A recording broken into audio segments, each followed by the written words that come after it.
Stretch Street Podcast.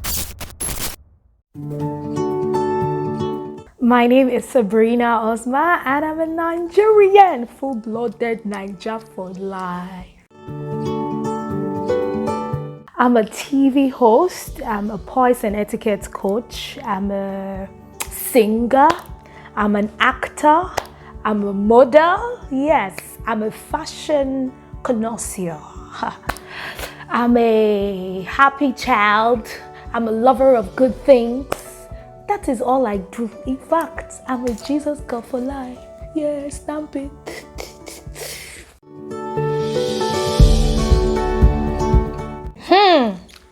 Fun thing. Hey, whoa. So many fun things about me. I have, but one fun thing about me. They ask this fine girl, fashion connoisseur, what's your best food? You think it's fried rice, jollof rice, abacha, African salad, that Igbo one. Yes, that's one where they put more dry fish, everything, Honestly, that's my best food, and I can't do without gari, cassava flakes. In fact, I brought it to Dubai. I'll use kuli pepper one, drink it. Anyways, after drinking it, I package, as a poise and etiquette coach. I cannot fold my hand. You know how these things work, yeah.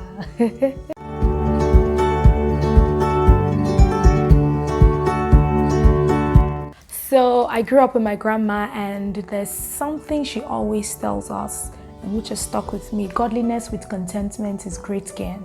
So if you're godly and you're content with what you have, you'll definitely be the most happiest person on earth. So for me, my philosophy in life, godliness with contentment is great gain indeed.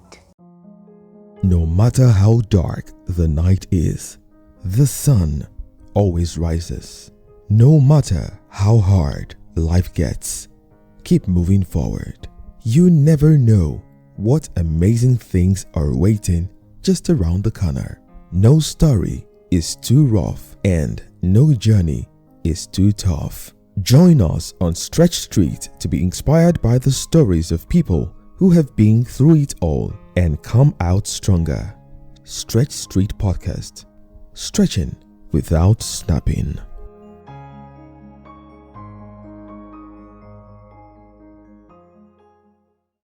Yes, welcome to this episode on Stretch Street. I know it still feels a little bit weird saying Stretch Street Podcast rather than the Afrocentrics Podcast, but I guess it's going to take a little bit of time to get used to, but I'm all in for this, right? And I'm so excited to be here again, and today with this cute, gorgeous human being, right?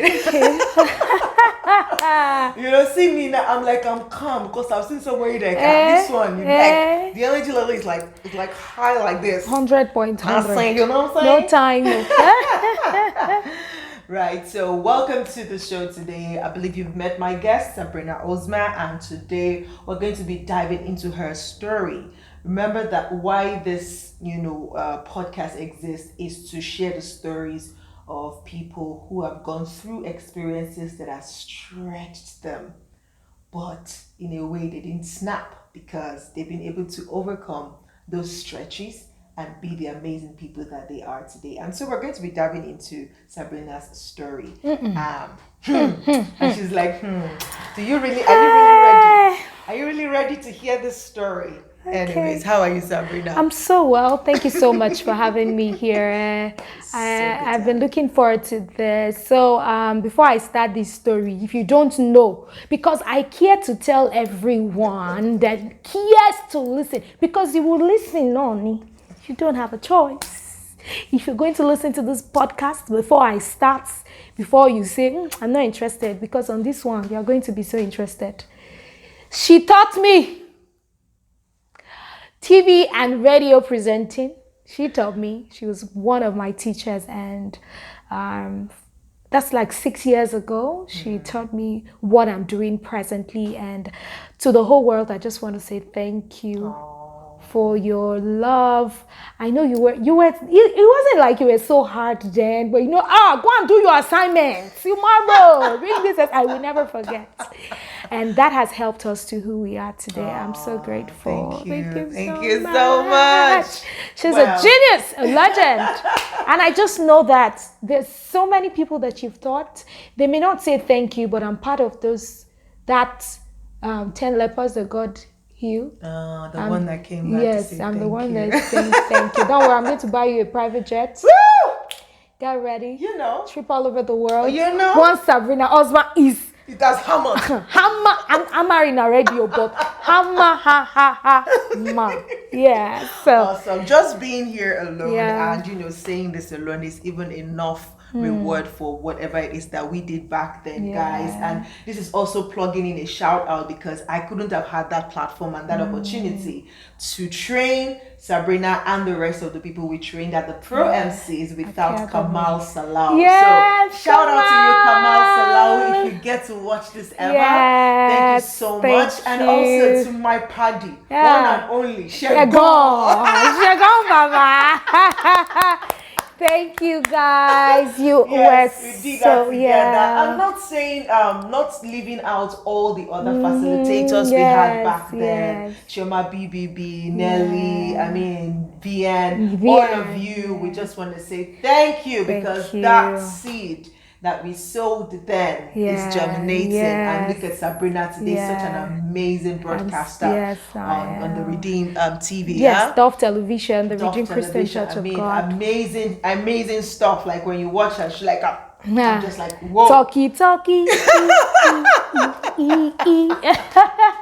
Right, so 2 broadcasters in the house, right? So you're in for a talk time. Yeah. So let's dive into your stories, Sabrina. I know you have pockets of story. We all do. Yes. Right. So which one are you going to tell us that really stretched you and how you were able to come out of it without snapping? Okay, so for me, I want to start with the reason I'm into broadcasting. Yes, because that is what I want to do. I may delve into other things later on, but broadcasting has brought that stamp, that brand, the Sabrina Ozma. So you want to count how many people in the Christian circle. And moreover, the truth is, don't allow anybody to tell you Christianity is boredom or it's boring. It's not boring. You can see. I still carry the presence of God. I'm still covered. I'm still blinging. I'm still shining. That is life. Dripping glory. You know how this things work. We carry Jesus. So let us see Jesus in you. Hallelujah. Okay, so back to the question. Hello and welcome to another episode on the Stretch Street Podcast. I remembered while I was in the north because, my story, I was born out of wedlock. I'm not ashamed to talk about it again because I know there are a lot of people that had children out of wedlock and they usually say, oh, your child can't amount to nothing. Your child would amount to something, no. I always tell people that we that love children, God is particular about us because we were not planned. We just came. Love just busted my mother's head and she got pregnant. And of course, in my mother's family, once you're pregnant, no abortion. And, she had me and went back to school. So I grew up with my grandparents, my maternal grandparents. Oh, they were amazing. They tried every possible best to make life interesting. In fact, I was a spoiled brat, now. Children that grew up with grandparents. Grandma, See my grandpa, my grandma. Oh my God, God rest their souls. They were so pampering. Hey, anything I want, everything I've ever wanted in life, then they'll say, I changed school. You don't want this one, they'll change it. I don't want this one. What happened? They knock me. Leave there. I don't want this one. What happened? My friend just changed. Bye-bye. It was so interesting and God rest their soul. But life changed when my grandpa passed on because my grandma now had to start doing things herself with me and of course with our children. She had 10 children. Wow. That's a huge family. Yeah, 6 boys, 4 girls, and of course the first grandchild with her. It wasn't that difficult per se.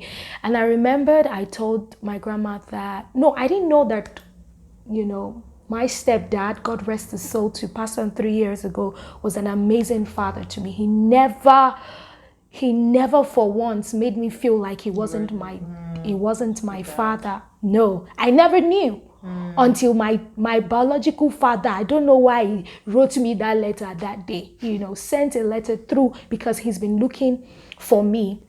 He sent a letter through my grandmother, and my grandmother now told me, your dad sent a letter. I said, which of my dad? That my biological dad. It never made any sense to me because I was 13. And so I read the letter, but he never made any sense to me. So at night, my grandma now told me all the story that was behind everything. Oh, it was such an emotional one because I cried. I guess that's where my story changed, because it was after then I went to live with my father. Oh, he was a nice man.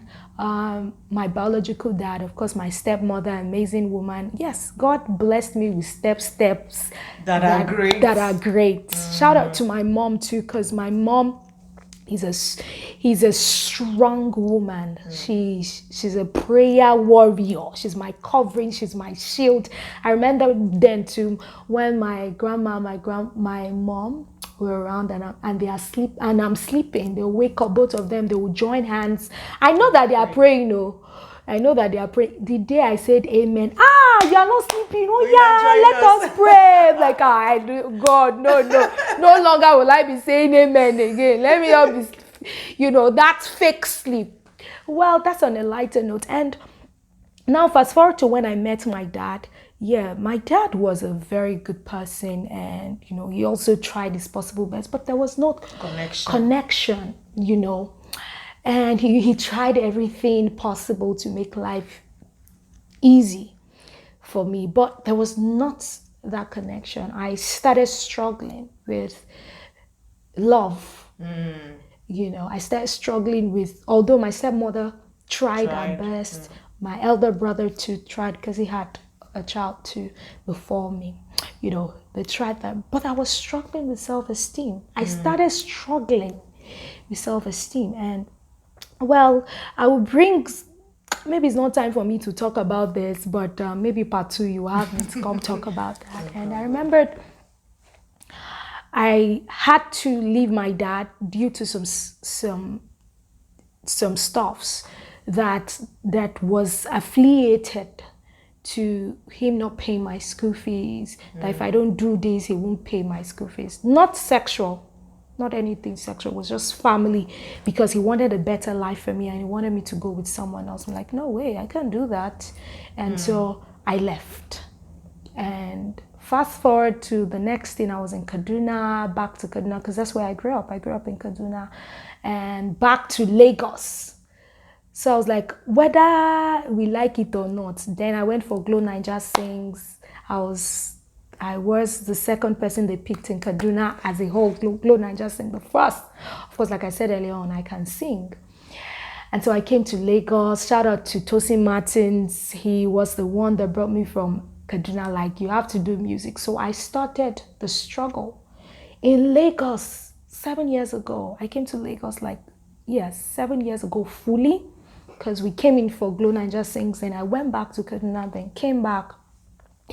And I remember then that in Lagos, I saw a lot of people making it, and I thought it was jump start.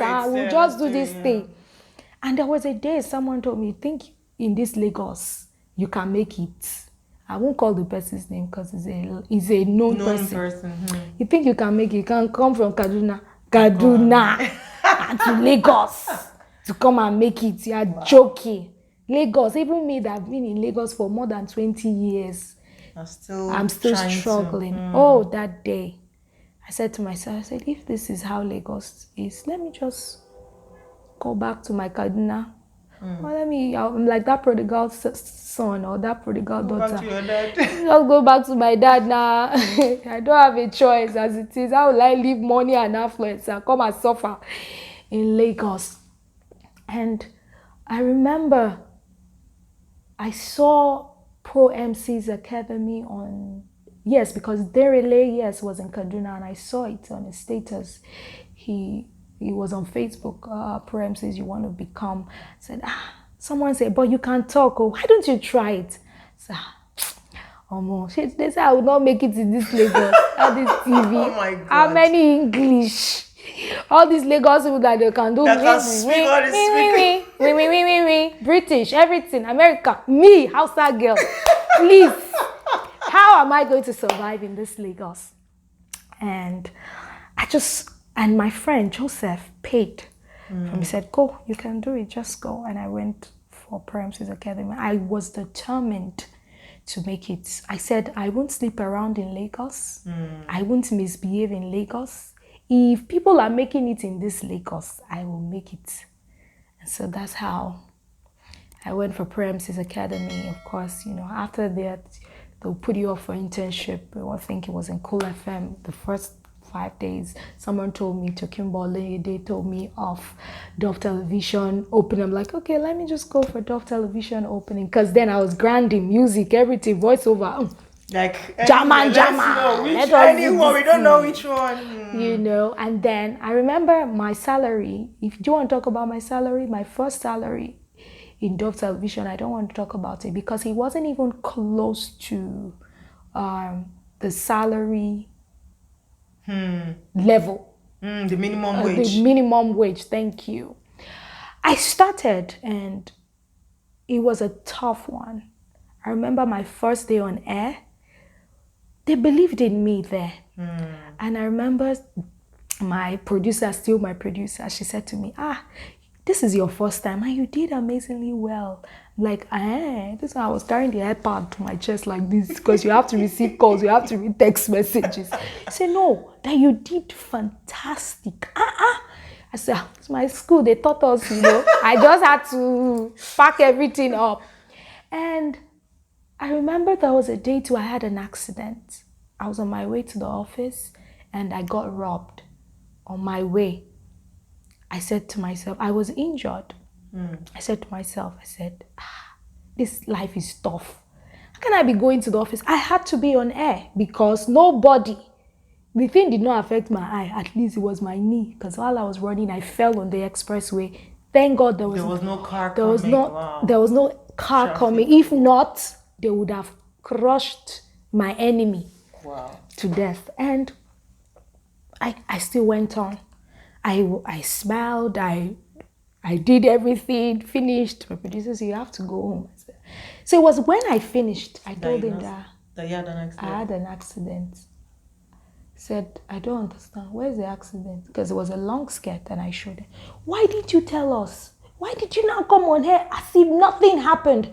So, they always tell us that the show must go on. The show must go on no matter what. I said, what school is that one? You will not kill yourself. I said, that's how they trained us in my school. And so he was so happy, and before he knew it, he gave me 10,000 naira. Wow. I said, please go and treat yourself. Don't come to the office till next week until you're fine. I said, no, my show Friday, my show Monday. What will happen? Don't worry. We'll play musicals. And so I also remembered one day, my stories. What would have broken me is what I want to talk about right now. And they scheduled me to MC this job. I was so excited and I got there. The man told me that he's sorry, his sister can do the MC. After you got to the venue? Yes, after I paid for makeup. After I made a new dress. Wow. And told me 4 years ago and that he's sorry, his cousin or his sister can do it better than me. He's so sorry. But how much did I used to do all of these things? I'm like, you can't pay me, sir. I said, it's not about the money, but I was looking forward to the platform because it was a big one. And he said to me, you're still rising. We need people, names that are known and all of that. That day, I just went to the bathroom. I removed my wig first. And I cried. Says, it's like, God, are you telling me that this business is not my own? Let me look for another business. So after all, I have a BSc in political science. Maybe Abuja is calling me to just become a politician. And I received a text message from my mom that day. She said to me, I didn't tell her anything. And my mom said, you're a strong woman. Oh, I said, hi, I wish my mom knows what is happening right now. And I called her.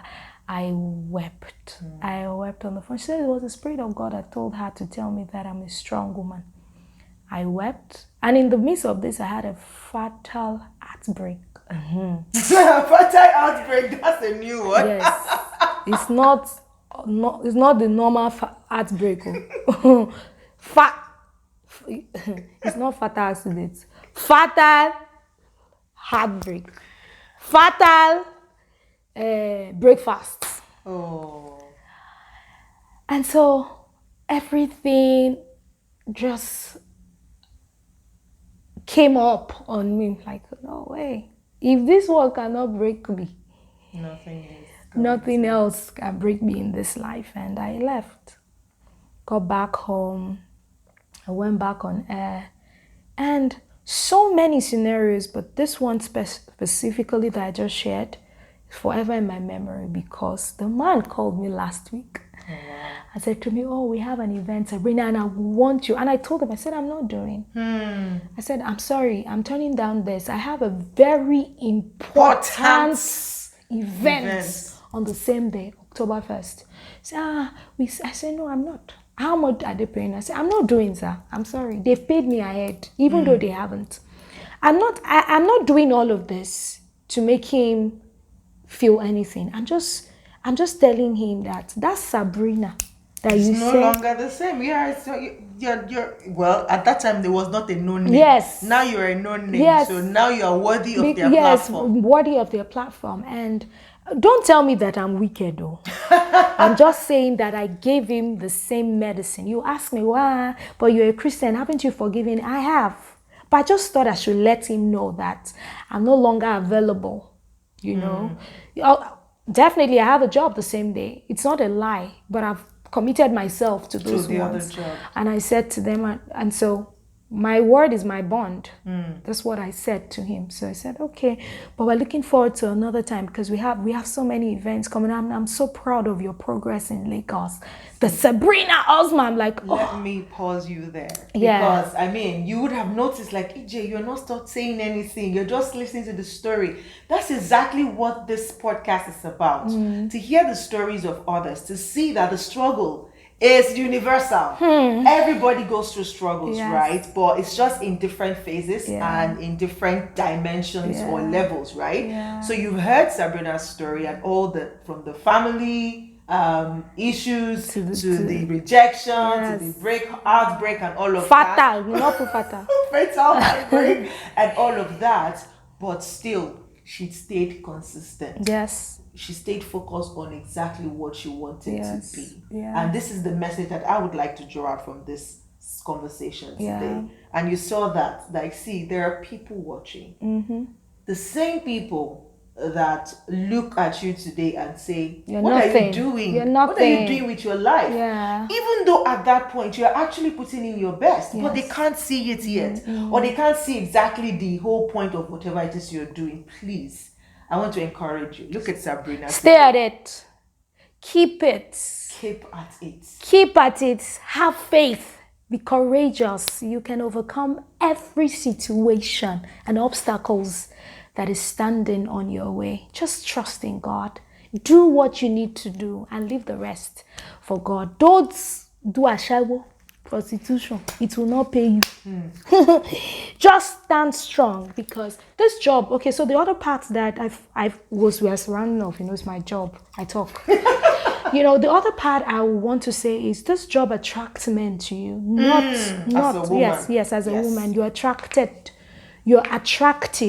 to different men. It's now up to you to stand firm.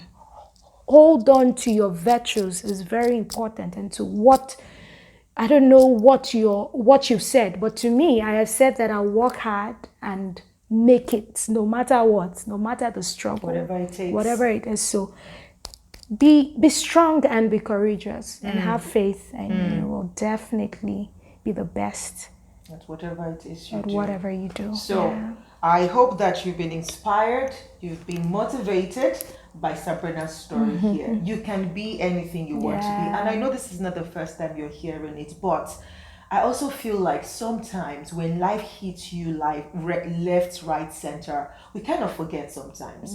You kind of feel overwhelmed and feel like the whole world is against you, like nothing is working for you. And this is why I do what I do, to bring to your fore, to bring to you to say, see, yes, the struggle is real. You are not alone in this struggle. You're not the only one who has been abused or molested or rejected or spoken to badly or rubbished, right? But if you have your face or your eyes on a goal and you stick with it and you take in all those rejection, the beating and all of that, I mean, I am not going to discount whatever pain that you have been through, but I can say for sure that if you stay, if you keep your eyes on the focus, if you focus your eyes on the goal, you're going to get to wherever it is that you have to get to. So I just want to encourage you today, and I hope that you have been encouraged as well, that no matter how life stretches you, you hold can on bounce to God. back. Yes, and don't snap. Yes. Just try not to snap. For some of us, we do snap at some point. Of course. We do snap at some point. Some people have not been able to recover from what life has dealt them or what blow life has dealt them. But we are grateful that for some reason and by God's grace, somehow we're able to bounce back and say, okay, I fell, I broke, I cried, I wept. cracked, but I did not give up. And here I am today again sharing my story. And if you are like that, and you know that your story is one that can inspire anybody out there, you can reach out to me to be a part of this show so that you can, share your stretch story. This is Stretch Street Podcast, and I am the energetic EJ. Please do follow us across all social media platforms and also support the work that we do by buying us a cup of coffee or making a donation to us. All the details will be attached to the description of this podcast and of this video. Thank you so much for watching today. Let us know in the comment section, what you learned,